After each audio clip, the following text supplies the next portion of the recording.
வணக்கம். தமிழக மக்கள் எப்பவுமே ஒரு ஸ்ட்ராட்டஜியை பண்ணி தான் வாக்களிப்பாங்க. அதை ஃபாலோ பண்ணி தான் நாங்க 2019லயும் ஜெயிச்சோம், 21லயும் ஜெயிச்சோம், உள்ளாட்சி தேர்தலையும் ஜெயிப்போம், இப்பவும் ஜெயிப்போம்.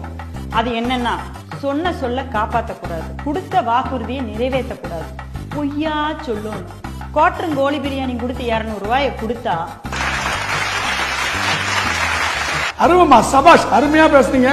சித்தாந்தம்னா என்னன்றது தெளிவா புரிய வச்சுங்க. இந்த 3 பேர் என்ன பண்ண போறாங்கன்னு தெரியல. நீ பேசுமா, நின்னு பேசுமா. மக்களை பாத்தீங்கன்னா எப்பவுமே ஒரு விதமான போதையிலேயே வச்சிருக்கணும். அரசாங்கமே சாராய கடை நடத்தினேன், இங்கிட்டு கள்ளச்சாராய விற்கிறவன் கண்டுக்க கூடாது, அங்கிட்டு கஞ்சா விற்கிறவன் வித்துட்டு போடான்னு சொல்லிடுறேன்னு.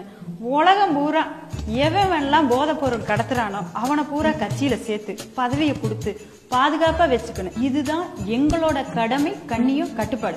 எப்ப பார்த்தாலும் எதிர்கட்சிக்காரர் பூரா மதுவிலக்க கொண்டு வா, மதுவிலக்க கொண்டு வான்னு போராட்டம் பண்றாங்களே. மது ஆலயம் நடத்துறதே எங்க கட்சிக்காரர் தான். மது ஆலயம் மூடிட்டா அவங்க குடும்பம்ல நடுத்தருவுல நிக்குமா?